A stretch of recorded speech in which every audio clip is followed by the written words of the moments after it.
به نام خداوند بخشنده و مهربان.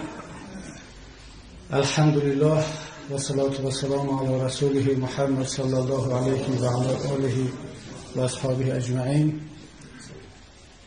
برادران عزیز، خواهران محترم، خداوند را شکر میگیم برای همه حال. و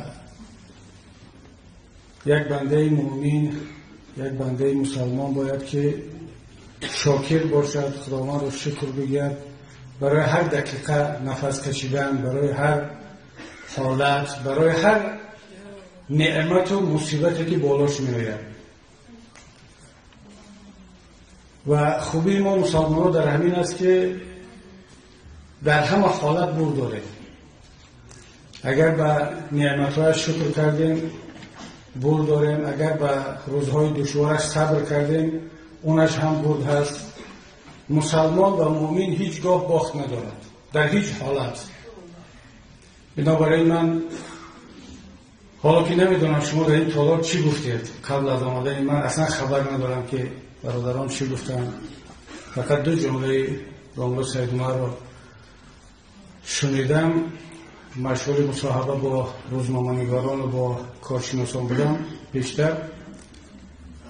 فقط یکایک شما و در چهره شما همه برادران و خواهرانی که در این راه زحمت کشیدن، همه شما رو با پیروزی تبریک میگم. پیروزی رفتن چند نفر با پارلمان یا رقمی 5، 10 و 70 و 80 نیست. پیروزی آن است که انسان پیش از همه در نزد خداوند، در نزد ملتش و در نزد وجدان خودش احساس قناعتمندی و رضایت کند. من مطمئنم که یکایک شما از کار انجام داده خودتان و حزبتان در این معرکه انتخاباتی راضی هستید و نشان دادید، اثبات کردید که نهضت اسلامی تاجیکستان هست، میماند و میسازد. و این یک واقعیت رد نشونده هست.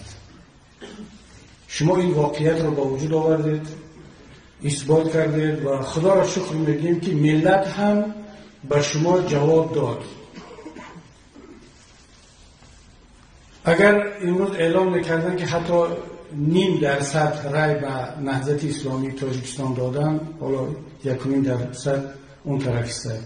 ما و شما باید که معیار رأی واقعی مردم را قرار بدهیم، نه اون چیزی که اعلان کرده شد و اعلان کرده می شود.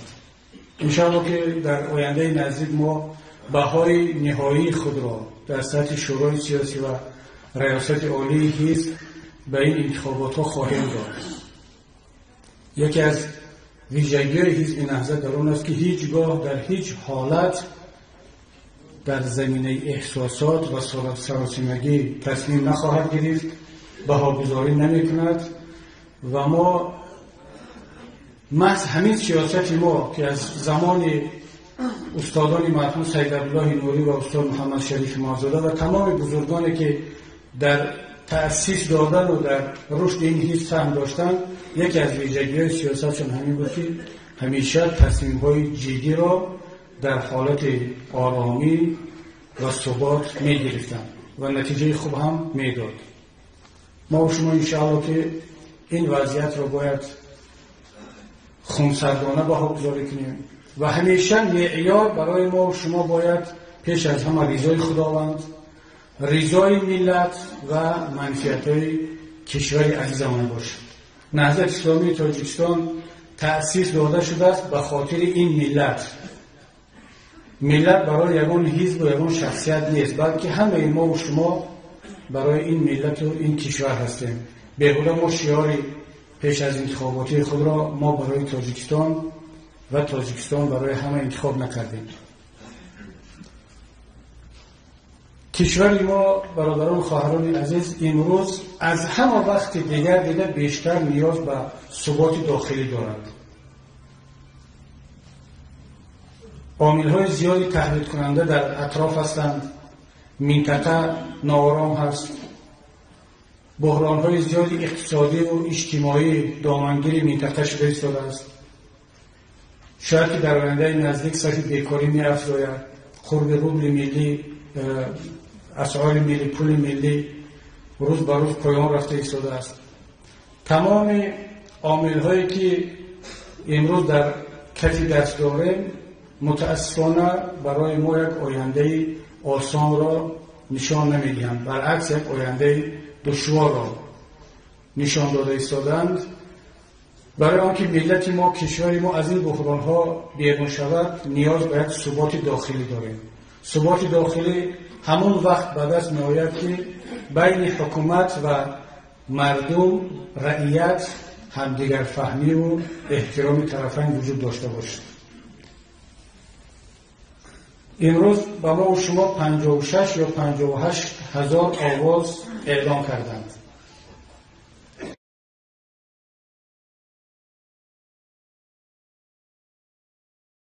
و 8 را هم اساس قرار بدهیم. بین حکومت و 56 هزار اعضای حزب نهضت اسلامی تاجیکستان باید همدیگر فهمی باشد. اگر ما ثبات می‌خواهیم، ما و شما باید تمام کارهای را که لازم است برای ثبات داخلی انجام بدهیم. ولی این به معنی آن نیست که ما و شما از حق خود، از منفعت‌های خود حمایت نکنیم و آنها را دفاع نکنیم. صبر، تحمل و تلاش برای ثبات این باید باشد و این چنین در پهلویش دفاع از حق خود و تلاش کردن برای رسیدن به عدالت.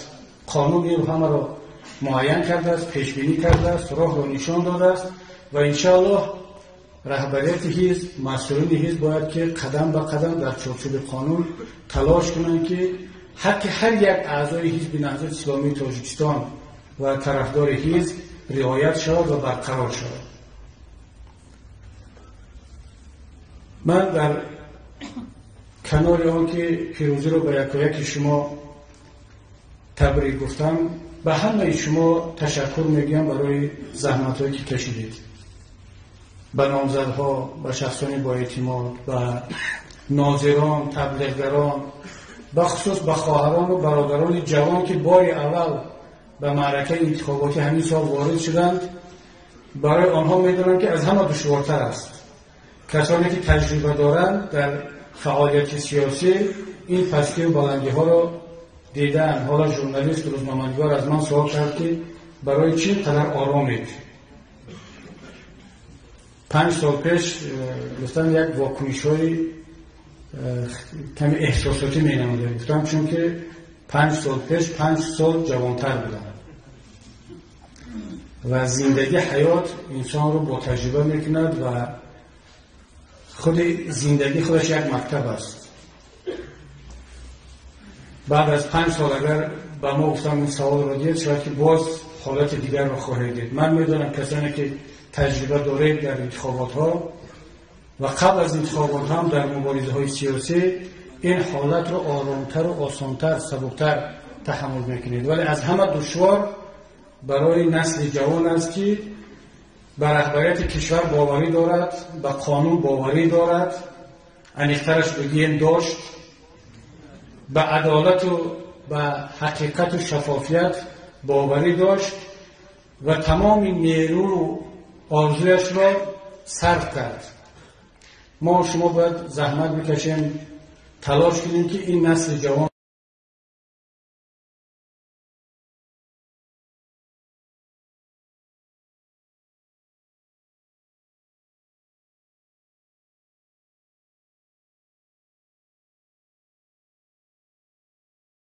تعریف و نهایت کار نیست. بنابر همین برادران و خواهران عزیز، این انتخابات را و حتی این روزهای دشوار را که فکر میکنم در تاریخ نهضت یکی از دشوارترین روزها باشد، این روزهای دشوار را ما و شما باید همچون یک نقطه جدید در تاریخ نهضت و در تاریخ ملت حساب کنیم. نیروی یک حزب، یک گروه در همان افاده می‌یابد که بتواند چالش‌ها و تهدیدها را تبدیل به فرصت کند. من شخصا خودم این اعتقاد را دارم. همیشه در حیاتم کوشش کردم که دشوارترین حالت را تبدیل به یک فرصت جدید کنم. گاه موفق شدم، گاه موفق نشدم، ولی اکثر وقت خدا را شکر میگم که موفق شدم. همین روز هم همین حالت هم یکی از همون حالت ها است.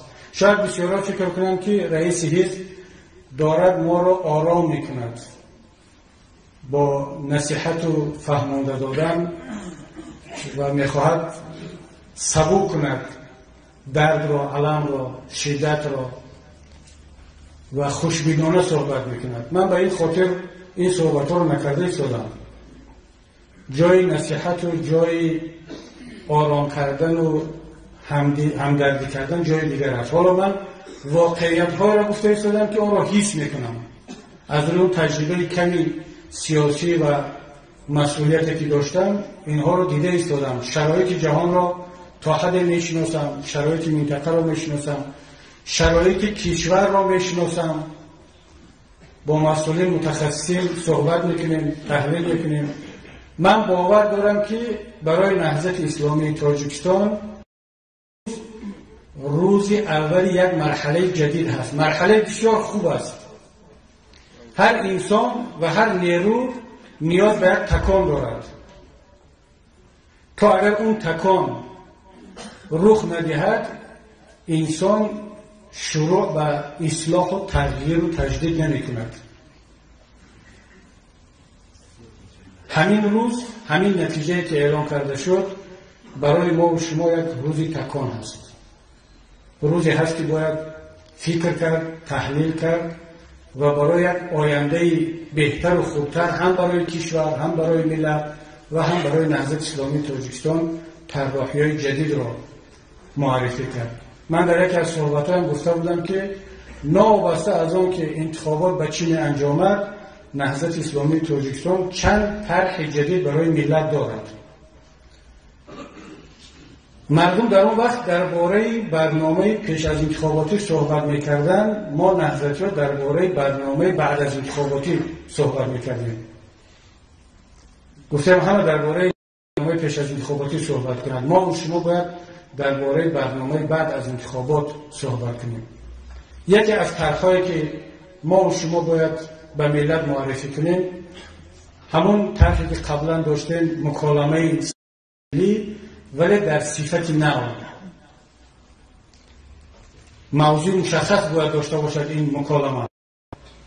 گفتم که ما نیاز به یک ثبات داخلی در کشور داریم تا اینکه جواب داده توانیم به این تهدیدهایی که از بیرون به ما روانه شدن، چه افراط‌گرایی باشد، چه بیکاری باشد، مشکلات اقتصادی باشد.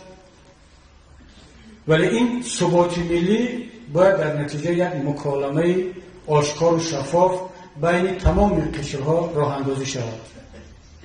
البته اگر ما در پارلمان می بودیم برای ما آسان‌تر میشد، مکالمه آسان‌تر میشد.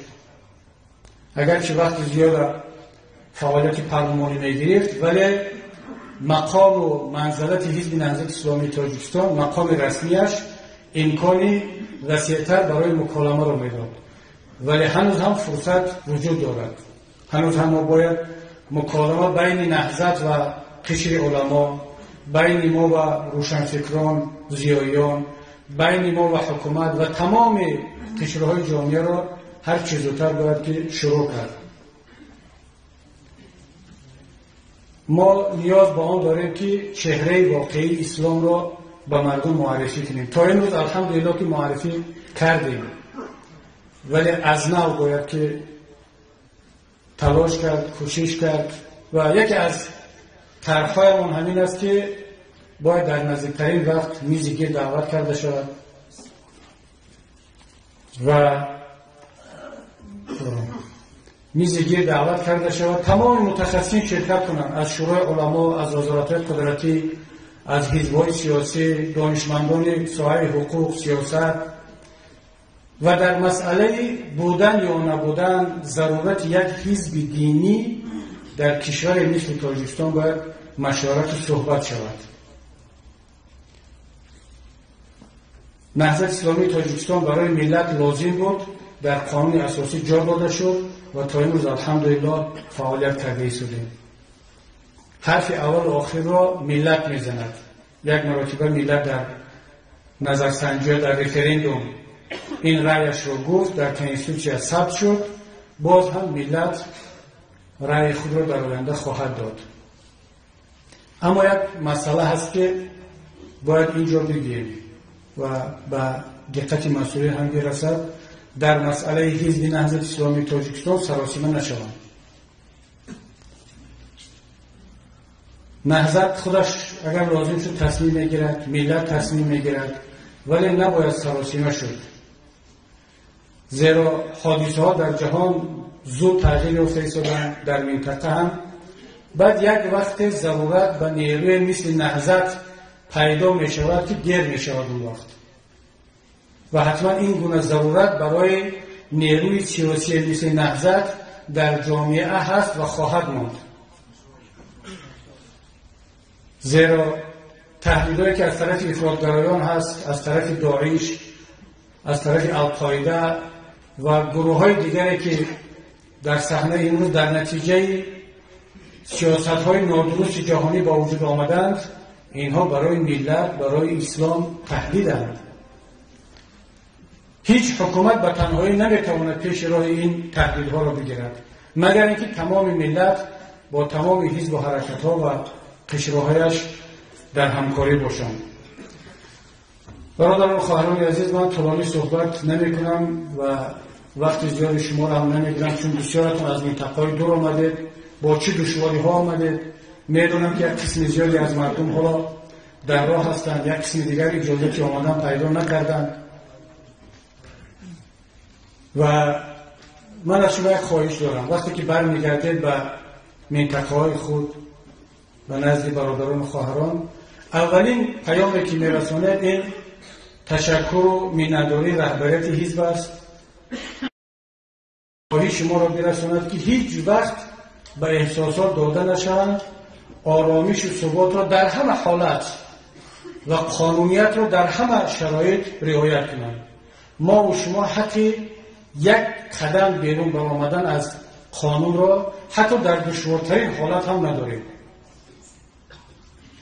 این خواهش شما را از یکایک شما خواهش میکنم که به مردم برسانید و مطمئن باشید که رهبریت حزب در سطح شورای سیاسی و ریاست عالی حزب جمع میشویم و بهاگذاری میکنیم.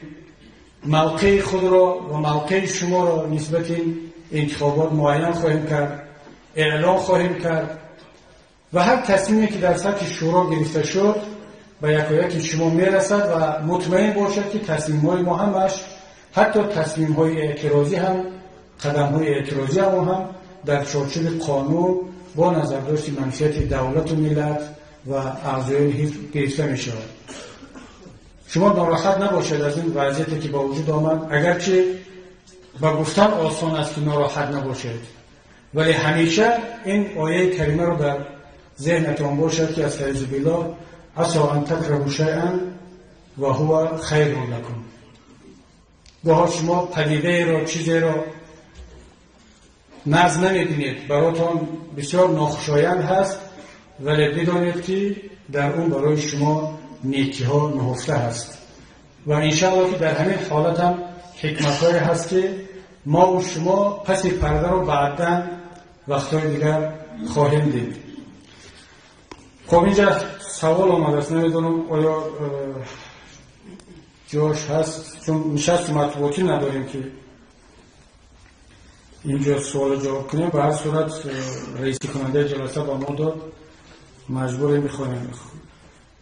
یکم سوال خبرنگار نگاه به معاون اول حزب خلق دموکراتیک تاجیکستان فتاح زاده سوال کرد که آنها کدام حزب را رقیب اساسی می‌ایستادند. فتاح زاده جواب داد که در صحنه سیاسی کشور با اعتماد کامل گفتن ممکن است که ما هنوز حریف قدرتمند نداریم. نظر شما؟ نظر ما این است که هر یک حکومت یا حزب حاکم قدرتمند حتما حریف قدرتمند دارد و باید داشته باشد. اگر حریف قدرتمند ندارد پس خودشون قدرتمند نیست. ما نهضت اسلامی تاجیکستان به این نظر هستیم که حزب حاکم قدرتمند حتما باید حریف قدرتمند داشته باشد. به این نمیتواند قدرتمند باقی بماند.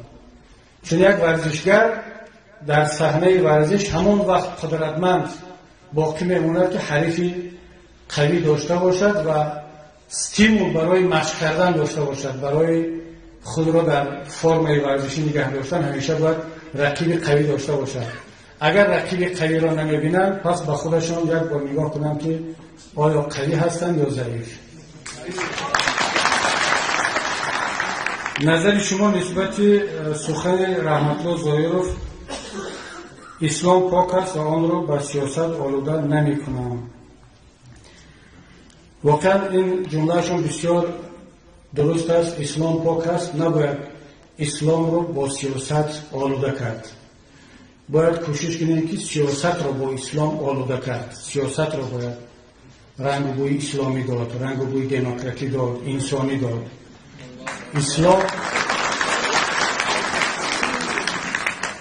اسلام کل است، سیاست جز. اقتصاد، فرهنگ، سیاست، تمام ساحه‌های حیات اینا جز هستند و ما کاملا طرفدار این جمله هستیم و هر کسی میگوید که اسلام را نباید با سیاست آلوده کرد بداند که نهضت اسلامی تاجیکستان در این مسئله آنها را پشتیبانی میکند. ولی ما میخواستیم که به همین شعار پایبند باشند دوستان ما، اسلام را به سیاست آلوده نکنند. عجیبش همین است که در همین معرکه انتخاباتی هر کسی همین جمله را گفت که ما نمیخواهیم اسلام را با سیاست آلوده کنیم. در جمله دومش اسلام را با سیاست آلوده کرد و همون نفران بعدا تکیه به گذشته ها کردند و نمیدونم یکم آیت قرآن را از یاد دانستن کردند و حرفای زیاد کرده شد. تمام حزب و حرکات و نامزدها از اسلام همچون متکا استفاده کردند. نهضت اسلامی تاجیکستان اگرچه در نامش کلمه اسلام هست، در همین انتخابات از طرف نامزدها و از طرف نمایندگان ما کمترین استفاده از نام اسلام و از ارزش‌های اسلامی کرده شد. حتی ما بارها تاکید کردیم که همه ما مسلمان هستیم. حتی کسانی هم که فکر میکنن برای حزب دیگر رای دادن این مسئله اعتقادی هست یا به اسلام رد دارد، ما گفتیم هیچ ردی ندارد. یک مسلمان میتواند آزاد به هر حزبی که میخواهد رای بدهد. با رای دادن ضد نهضت اسلامی تاجیکستان هیچ کس از اسلام بیرون نمیشود، همچنان که با رای دادن یا رای ندادن، منظورم رای ندادن است، با رای ندادن به حزب خلق دموکراتی گفتن که هیچ کس معنی آن را ندارد که ضد سیاست‌های پرزیدنت است. خب بهای شما به انتخابات امسال پرسیده است دوستان. ما بها را بعدا خواهیم داد، شورای سیاسی تصمیم میگیرد. در مسجد تشکیل کردن نشست انتخاباتی در اساس کدام قانون اساسنامه کرده می شود. البته ما در قانون ها نداریم که در مسجد نشست انتخاباتی میتواند تشکیل شود، چون این مخالفت میکنه به یک چند قانون. ولی شاید به طور استثنایی در جایهایی که مکتب نبوده است یا اون اداره دیگر نبوده است شاید از مسجد هم استفاده کردن. البته این گونه حادثه ها خیلی کم بودن، نمیکردن اگر باز هم بهتر میبود. خب انشاءالله فرصت شود باز با سوالهای دیگر دوستان روزنامه‌نگاران ما جواب خواهیم داد. یک مصاحبه مفصل و خبرنگار نجات هم حالا دادم که بسیاری از پهلوهای مسئله ها در اونجا روشن کردیم و فقط در آخر همین را میگیم که دیگر ما تصمیم داشتیم که شاید که مردم زیادتر میآید جلسه را 2 روز اعلام کردیم، ولی حالا به فکرم وقتی آن است اگر به شرطی که برادران و خواهران فکرهاشون رو گفته باشن.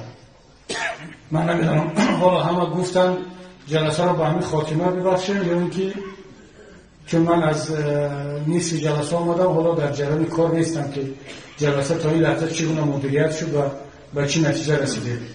ولی به هر صورت خواهش من این است که همین روز جلسه رو ختم کنیم تا اینکه برادران و خواهران بتوانند به منزل های خود برسند. و السلام علیکم و رحمت الله و برکاته.